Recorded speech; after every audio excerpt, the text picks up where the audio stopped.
경제학자의 이상적인 세계에서 완벽하게 움직이는 시장 경제도 현실의 인간들이 운용하는 세계에서는 혼란과 부작용을 일으키는 골칫거리가 될 수도 있습니다. 시장 경제가 완벽하다면 경제 시스템에 참여하는 모든 주체가 행복하고 만족해야 하지만 우리 지금 현실은요, 각종 분규와 가난, 불평등 등 분열, 이런 것들로 몸살을 앓고 있는 모습이죠. 자, 그렇다면 이와 같이 실패한 시장 혹은 시장 실패는 왜 생길까요? 자, 시장 실패의 원인으로 크게 두 가지를 들 수 있는데요. 첫 번째는 완벽한 경쟁 원리가 실현되기가 어렵다는 점과 두 번째 외부 효과 때문이다라는 점이에요. 첫 번째 완벽한 경쟁 원리가 실현되기 어렵다는 점부터 한번 살펴보도록 할게요. 자, 지구에 있는 지와 자원, 우리가 마시는 공기, 이런 거는 공동체 모두가 사용해야 할 공유 자원이에요. 자, 근데 이런 걸 사적 이익을 주장하는 시장에만 맡겨둔다고 생각해 보면요. 쉽게 상상할 수 있는 결과는 본인들 욕심에 의해서 과도하게 이런 공유 자원을 사용하는 거죠. 곧 공유 재산은요, 곧 고갈이 돼서 모두가 곤란한 상황이 벌어지게 되죠. 함께 사용해야 할 이익을 사적 이익을 취할 용도로 사용한다면 본래 시장 경제가 추구하는 합리적인 배분과 지속적인 성장이 크게 위협받는 결과가 발생을 합니다. 시장 실패의 첫 번째 원인은요, 완벽한 경쟁 원리가 실현되기 못하기 때문입니다. 불안정 경쟁은요, 원래 의도했던 시장의 각종 기능을 제대로 수행하지 못하게 만들어서 겉보기에 잘 움직인다는 착각을 일으켜서 사람들을 잘못된 방향으로 유도합니다. 우선 몇 가지 개념을 정리를 해보도록 합시다. 자, 완전 경쟁이 일어나려면 배제성과 경합성이 있어야 되거든요. 그런데 이제 배제성과 경합성이란 말이 너무 어렵죠. 배제성부터 한번 살펴볼게요. 배제성은요, 어떤 특정한 사람의 접근을 막을 수 있다는 뜻입니다. 자, 극장에서 돈을 내지 않고 영화를 볼 수 없으면 배제성이 작동이 되죠. 그런데 공원에서 맑은 공기를 마시는 사람에게 숨도 쉬지 말라고 주장할 수는 없죠. 이렇게 배제가 불가능한 경우도 있습니다. 두 번째는 경합성입니다. 재화나 용역을 어떤 사람이 차지하면 다른 사람은 같은 시간대에 해당 재화나 용역을 취할 수가 없다는 것이 경합성입니다. 한 사람의 몫이 늘어나면 다른 사람이 취할 몫은 줄어든다는 것이 경합성이죠. 좌석이 5개인 개인 자동차에 두 사람이 타게 되면 이제 3사람만 더 탈 수 있어서 경합적인 소비가 발생한 것으로 보입니다. 그런데 계곡에 흐르는 물을 몇 사람이 더 먹는다고 해서 내가 먹을 물이 줄어들진 않죠. 그래서 이런 계곡 물 같은 것들은 경합성이 확보되지 않은 재화라고 얘기할 수 있죠. 배제가 가능하고 경합적 소비가 일어나면 시장의 기능이 잘 작동할 여건이 갖춰진 것처럼 보입니다. 한편으로 배제가 불가능하고 비경합적인 소비라면 가격의 기능이 잘 작동하지 않습니다. 배제가 불가능해서 누구에게는 판매하고 누구에게는 판매하지 않을 수 없기 때문입니다. 경합이 없다면 굳이 다른 사람들보다 더 많은 돈을 주고 소비할 이유도 없습니다. 어차피 계속 퍼다 써도 손해보는 사람이 없고 생산을 열심히 할 근거도 사라집니다. 그런데 꼭 필요해 생산했지만 일단 생산된 다음에는 배제가 불가능하고 어려운 재화나 서비스가 존재합니다. 가장 대표적인 예가 국방이죠. 나라를 지키기 위해 무기를 만들고 군인을 군에 복무시켰을 때 해당 국가의 시민권을 취득하고 있는 모든 사람들은 국방의 혜택을 보게 됩니다. 전쟁이 일어났을 때 외적의 침입으로부터 국민의 생명과 재산을 보호한다면 세금을 냈던 만큼 차별적인 국방 서비스를 제공할 수 있을까요? 세금을 낸 만큼 비례해서요. 상상하기 어렵죠. 군사시설 근처에 사람들이 많이 살고 있다 해서 다른 국민들이 국방 혜택을 덜 보는 것도 아니어서 경합성이 있다고도 보기도 어렵습니다. 이렇게 꼭 필요한 서비스지만 만약 민간기관이 국방 혜택을 제공한다면 어떤 일이 벌어질까요? 전체 국방 예산이 50조가량 필요했다고 했을 때 이를 기꺼이 지불하려는 사람은 아마 없을 것입니다. 왜냐하면 굳이 내가 지불하지 않아도 서비스에서 배제되지 않기 때문입니다. 가장 합리적인 해결책은요. 다른 사람이 비용이 낼 때까지 내가 기다리는 것이에요. 또 국방으로 얻는 혜택은 걱정할 필요가 없습니다. 남들이 혜택을 본다 해서 내가 배제되지 않기 때문입니다.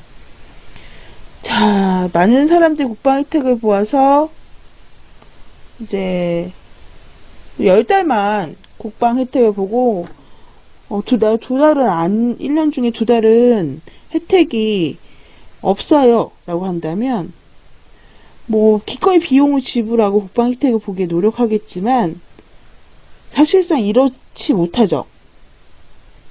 근데 누구도 비용을 지불하지 않는다면 누구도 정당한 가격을 내기를 원하지 않고 혜택만 생각한다면 결국 국방 서비스는 제공되지 못합니다. 공공을 위해서 존재해야 할 필요 상품과 서비스를 공공재라고 합니다. 이런 국방과 같은 상품들은요. 만약 이런 공공재를 시장경제 기능에 맡겨버리면 결국 공공재는 공급되지 못합니다. 자, 우리나라의 의료 서비스 또한 공공재죠. 그래서 지금 우리나라의 의료 서비스는 의료보험을 내고 있지만 의료보험은 소득에 따라 내는 거지만 의료보험을 많이 냈다고 해서 의료 혜택을 더 많이 볼 수 있는 건 아니죠. 소득에 따라서 많이 낸 사람도 소득이 적어서 의료보험 조금 낸 사람도 의료 서비스는 거의 동일하게 보고 있어서 우리나라에서는 지금 그 의료 서비스를 민관화 안 시키려는 노력을 해야 한다고 생각을 해요. 저는 개인적으로. 자, 근데 이런 공공재가 있기 때문에 공공재를 시장 경제에만 맡겨둔다면 아무도 그 공공재에 대한 비용을 지불하지 않고 싶어 하죠. 그렇기 때문에 공공재가 원활하게 공급되지 않겠죠. 그래서 이런 공공재들은 국가나 정부에서 제공을 하는 경우가 많습니다. 그렇다면 이게 완벽한 경쟁 원리가 되진 않는 거죠. 시장 실패의 또 다른 원인은요, 외부 효과입니다. 외부 효과란 어떤 사람의 행위가 관련이 없는 제3자의 경제적 후생에 좋든 싫든 영향을 미치는 상황을 이야기합니다. 긍정적인 외부 효과 중에 고등교육이 있습니다. 이 수업을 듣고 있는 여러분들은요, 자신의 미래를 위해서 고등교육 과정을 선택했죠. 대학에 오신 거죠. 보다 더 좋은 직업을 가지거나 이상을 실현하거나 행복한 가정을 꾸리기를 기대해서 이 수업을 들으시는 거죠. 그런데 고등교육은요, 교육 수혜자만 이익이 되는 것 아니에요. 사실 사회 전체 이득을 주죠. 고등교육을 성공적으로 받은 사람들은요, 기업이 부담해야 할 교육 비용을 낮추고요, 새로운 생각과 창조적인 발상으로 경제에 활력을 불어 넣어줍니다. 자, 훌륭한 교양을 갖고요, 정의를 추구하고 질서를 사랑하고 불의에 한거에 주저하지 않는 시민을 더 많이 길러냄으로써 역사를 진보시키죠. 자, 이 수업을 듣는 여러분들이 이런 사명을 추구하든 그렇지 않든 관계없이 그 긍정적인 외부 효과로 사회의 전체는 이득을 보는 것이죠. 이러한 긍정적인 외부 효과를 외부 경제라고 얘기합니다. 그런데 긍정적인 외부 효과는 시장에 맡겼을 경우 바람직한 수준만큼 공급되지 않습니다. 시장 논리에 따라서 만 얘기한다면요, 고등교육의 예를 다시 한번 들어보면요, 그 수혜자 중심의 교육만 고집한다면 뭐 가치관 형성을 위한 교육, 또 창의적인 과업에 집중할 수 있는 각종 심화 과정을 할 이유가 약해지죠. 수혜자가 원하는 고등교육의 수혜자가 원하는 직업 지향적인 교육이나 인적 요소를 공급받기 원하는 기업의 입맛에만 맞는 인재를 양성하는 것이 더 합리적이죠. 왜냐하면 교육 기간과 비용을 모두 낮출 수 있기 때문입니다. 학교는 더 저렴한 비용으로 교육 서비스 제공해서 여타의 교육 경쟁 기관을 물리치고 이익을 취할 수도 있죠. 근데 문제는 이렇게 된다면 그만큼 바람직한 외부 효과를 획득할 가능성이 줄어든다는 거죠. 이와는 정반대로 부정적인 외부 효과를 생각할 수 있는데요. 외부 경제와 구별되는 뜻으로 외부 불경제라고 얘기합니다. 여러분들 피고세라는 말을 들어본 적 있으세요? 피고라는 학자가요, 사회적 비용에 대한 배출 부과금을 시행하도록 주장을 했어요. 예를 들어서 환경오염을 유발시키는 종류의 자동차 운전자에게 정부가 세금을 더 많이 부과하자는 뜻이에요. 자, 자동차를 운전한 사람이 사실 환경을 오염시키고자 지구를 파괴하고자 운전을 하진 않아요. 저도 운전해서 출퇴근하는데요. 또 출퇴근을 목적으로 내지는 생필품을 실어 나를 목적으로 운전을 하죠. 그런데 운전 중에 자동차는 대기오염을 일으키는 각종 유해물질을 배출을 하죠. 이산화탄소나 이산화치수소는 지구온난화나 미세먼지의 주범으로 지목받고 있어서 큰 문제죠. 결국 화석연료를 소비하는 자동차를 많이 운전하면 그만큼 인류를 위기로 내몰게 되어 궁극적으로는 운전자 스스로에게도 불이익이 되죠. 그런데 이 같은 결과는 직접적이진 않아요. 자동차를 타고 있는 운전자가 몇 시간 더 운전한다고 해서 당장 호흡기 질환을 걱정할 필요가 없습니다. 만약 아무 조치 취하지 않고 시장에 맡겨둔다면 사람들은 편리한 자동차에 더 저렴하지만 환경을 더 많은 오염시키는 연료를 채택할 것이고요.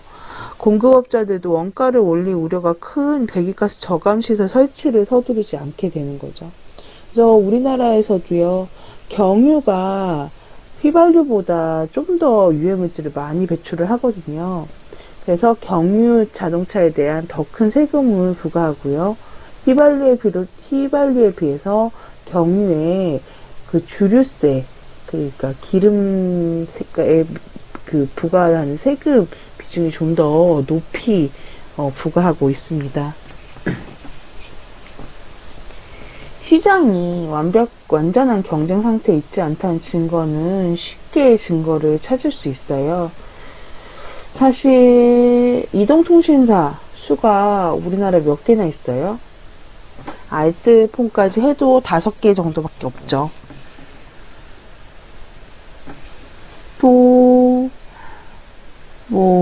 인삼 같은 건요, 극소수의 기업이 독점해서 공급하죠. 완전한 경쟁이 이루어지지 않는 상황에서 시장경제의 운영 원리는 제대로 작동되지 않습니다. 어떤 경우 자연적인 독점이 생겨나기도 하고요. 어떤 경우에는 몇몇 기업들이 주된 공급자의 지위를 단단하게 굳히기도 해요. 대규모의 시설 투자가 필요한 경우 다른 경쟁자가 경쟁 자체를 포기하게 되죠. 핵발전소를 보유할 경우 상당히 저렴한 가격으로 전기를 공급할 수 있어서 시장에서 더 큰 경쟁력을 갖추게 되죠. 그런데 해당 기업과 경쟁하기 위해서 핵발전소를 보유하려면 크나큰 비용이나 대가를 치러야 할 수도 있어요. 또 더 많은 핵발전소를 사회가 용인할지도 의문이죠. 우리나라에서는 비핵화 선언으로 이제 핵발전소를 점차 감소시키고 있어요. 자연 독점이나 독과점이 존재한다는 것은 가격과 수량을 조정할 주체가 시장이 아니라는 뜻이에요. 공급 주체가 제한되어 있기 때문에 더 이상의 가격이 이러한 수량을 이렇게 조정해야 한다는 논리가 통하지 않아요. 오히려 가격을 스스로 설정하고 그에 맞춰서 공급량도 조정할 수 있게 돼요. 자, 이익을 극대화하기 위해서 좀 더 비싼 가격에 더 적은 수량을 시장에 내놓아서 공공의 이익도 해칠 수도 있습니다.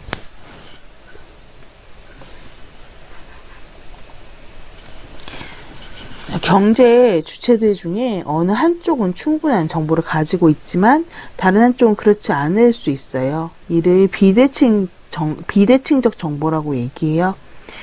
자, 이런 경우 순수한 시장 경제 하에서는 자원 배분이 효율적이지 않아서 문제가 발생시킬 수 있어요. 자,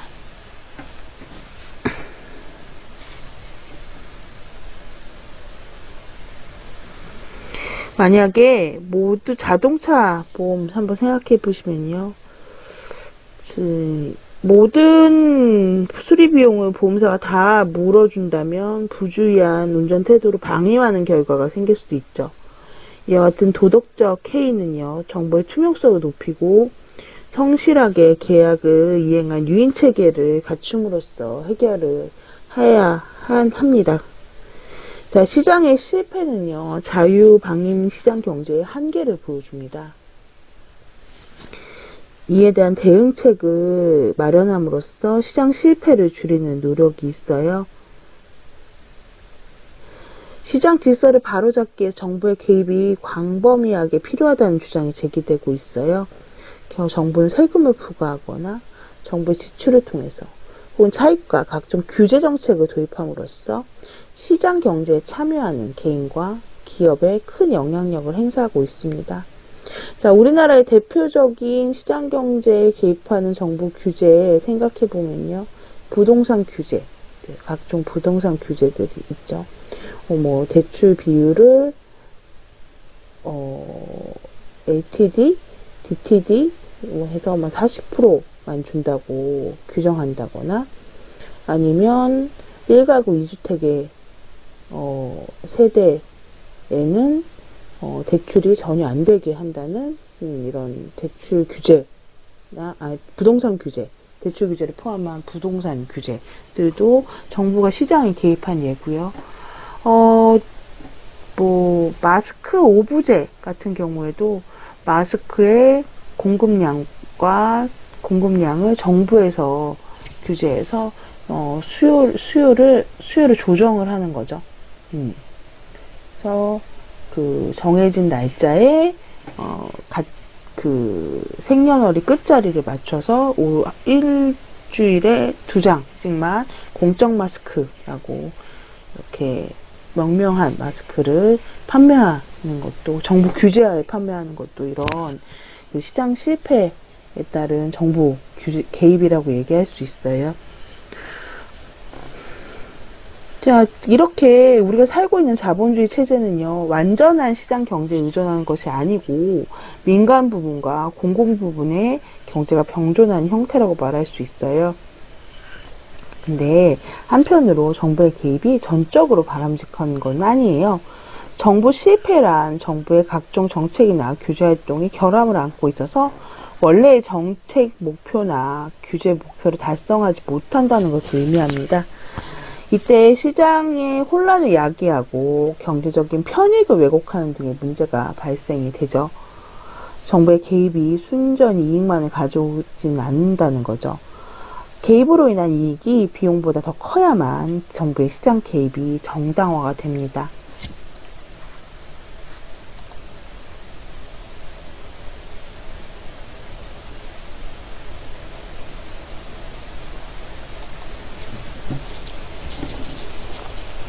자, 이제 우리 정부 규제의 한 일환으로서 시장 경제에서 정부 규제의 한 일환으로서 게임 규제에 대해서 살펴볼 텐데요. 우리 게임 규제가 나타나게 된 배경과 실제 지금 게임 산업에서 이루어지고 있는 규제를 간략하게 말씀을 드릴 거예요.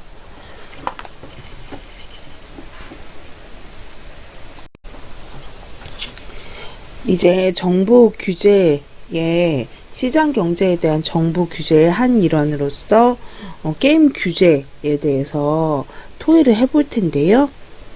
어, 토의 주제는 최근 개정된 온라인 게임 규제 완화 현황을 조사하고 성인용 웹보드 시장의 정부 규제는 합리적인가, 적정 수준의 규제란 어디서부터 어디까지인가를 시장 경제 측면에서 한번 토의를 해보는 거예요. 자, 우선 성인용 웹보드 게임에 대한 규제를 우리는 삼을 건데요. 모든 게임에 대한 규제가 아니라요.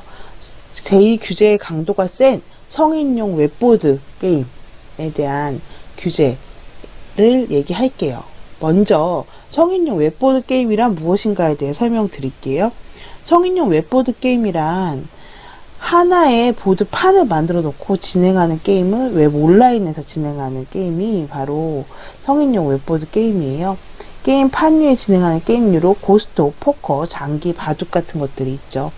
게임머니가 실제로 환전되지 않은 도박과는 다르지만 쉬운 접근성과 중독성, 그리고 불법 환전 가능성이 사행성을 조장한다는 이유로 정부 규제를 받고 있어요. 자, 이제 바다 이야기 사례로 침체된 우리 성인용 온라인 웹보드 게임 산업에 대해서 얘기를 한번 해볼게요. 한국의 게임 시장은요, 바다 이야기라는 깊은 구멍 속에 발이 빠진 채 10년 넘게 하늘만 바라보고 있습니다. 소위 대박의 꿈을 온라인 게임을 통해 성취하겠다던 사람들은 큰 어려움을 겪었고요. 게임 산업을 바라본 사회적 시선도 싸늘하게 식었어요. 우리가 이렇게 바다 이야기 충격에 빠진 사이에 전 세계의 게임 시장은 눈부시게 발전을 했습니다. 2006년 4조 달러였던 글로벌 온라인 게임 시장은 2012년까지 6배가 넘게 커졌습니다. 그 사이에 국내 게임 시장은 2005년을 정점으로 2007년까지 5조 원까지 내려앉았다가 2012년 9조 7천억 원까지 회복됐어요. 2005년에 8조 6천억 원이었던 점을 감안한다면 정체를 벗어나지 못했다고 보죠. 성인을 대상으로 한 한국의 웹보드 온라인 게임 시장은 너무도 위험한 곳으로 인식되고 있어요. 온라인 게임을 하다가 가상을 탕진하거나 자살한 사람이 있으면 그 이유를 손쉽게 게임 탓으로 돌릴까봐 좀 걱정이 됩니다. 바다 이야기가 우리 사회에 준 충격만큼이나 뚜렷하게 위험성에 대한 인식인 한국의 성인용 온라인 게임 시장을 사행성과 한탕으로 몰아가죠. 양적으로만 정체된 것이 아니라 질적으로도 성인을 대상으로 한 한국의 온라인 게임 시장은 암흑기에 놓여 있어요. 성인용 온라인 게임이 컴퓨터를 사용하고 활동적이지 또 않긴 해요. 성인이 즐긴 여타의 스포츠처럼 긍정적인 투자도 하지만 한편으로 도박을 연상시키거나 이익을 추구할 목적으로 게임을 즐기는 사례도 있습니다.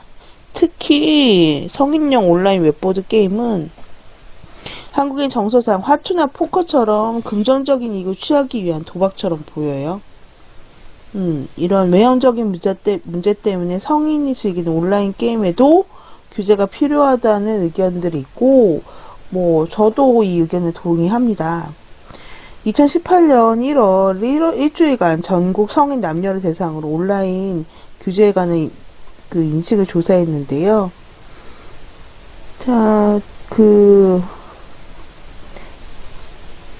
게임에 대한 성인뿐만 아니라 청소년에 대한 게임 규제에 대해 긍정적인 게임 규제에 대해 긍정적인 의견을 보인 비율이 84%나 됐어요. 게임 규제에 있어서 상당히 대부분의 사람들이 게임 규제를 해야 된다고 인식하고 있는 거죠. 그런데 조금 기본적으로 게임 규제는 인식을 하고 있는데, 이 당시만 해도 지금 성인용 온라인 웹보드 게임에는 3가지 규제가 있었는데요. 월 금액 규제 50만원, 그리고 1회 사용할 수 있는 게임 배팅 한도 5만원, 그리고 1회 10만원 이상 그 게임원이 잃었을 때 24시간 동안 게임 접속을 금지하는 1회 손실한도 적금 금지 규제가 세 가지가 있었어요. 기본적으로 게임 규제는 동의를 하나 이 세 가지 규제는 조금 과한 거 아니냐라는 의견들이 많았어요. 그래서 근데 2018년도에는 이 세 가지 규제가 다 진행이 되고 있었는데 2020년 3월에 1회 손실한도, 즉 1회 접근금지 규제가 완화가 됐어요. 폐지가 됐어요. 지금 현재 상황은 1 금액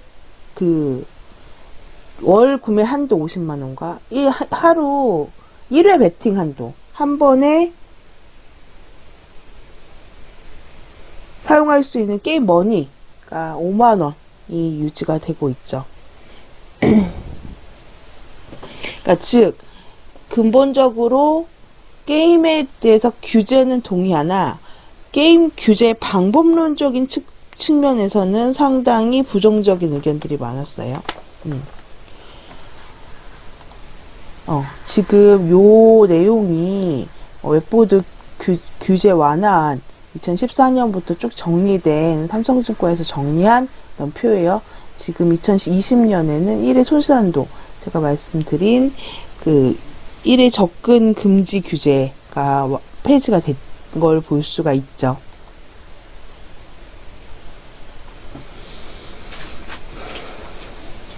자, 성인 게임에 대한 사행성 여부는 항상 사회적 감시 속에 있어야 한다고 주장을 하고 있어요. 근데 성인용 웹보드 게임에 대한 현재 규제 방법에 대해서는 많은 사람들이 의문을 표시할 가능성이 충분하죠. 특히 2018년도 여론조사에서 그 1회 접근 금지 규제, 즉 1회 손실한도 규제가 가장 부정적인 의견을 보였었거든요.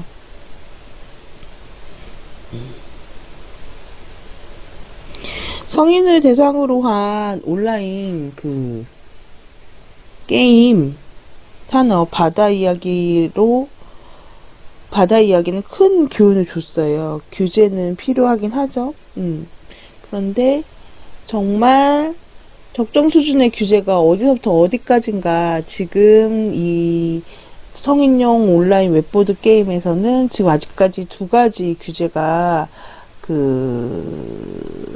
진행이 되고 있는데 월 구매 한도와 1회 베팅 한도가 진행이 되고 있는데 요것이 방법론적으로 좋은 것인지 적정선이 어떤 것인지 아니면 합리적인지에 대해서 시장경제 측면에서 한번 토의를 해보는 것이 바로 경제 분야에서 토의 과제라고 얘기할 수 있습니다. 자, 이걸요 다음 주 목요일 11시 50분까지 캔버스에 800자에서 1000자 정도 적어서 과제로 제출하시면 됩니다. 자, 이번 주에는요 학습한 내용이 경제에 대해서 학습했는데요. 첫 번째 절에서는요 경제적으로 따지기 절이었어요. 그래서 수요의 법칙, 공급의 법칙, 그리고 시장 균형이란 무엇인가, 그리고 가격에 대해서도 살펴봤고요. 그 다음에 희소성이나 기회비용, 효용에 대해서 살펴봤죠. 그리고 시장경제는 뭐라 그랬어요? 공급과 수요가 가격에 따라서 수량이 바뀌는 방법을 받아들이고 시장을 통해서 자유롭게 교환을 하며 이를 통해 자원이 효율적이고 효과적으로 분배되는 경제 체계라고 말씀을 드렸어요. 시장 실패는 왜 일어난다고 했죠? 완전한 경쟁이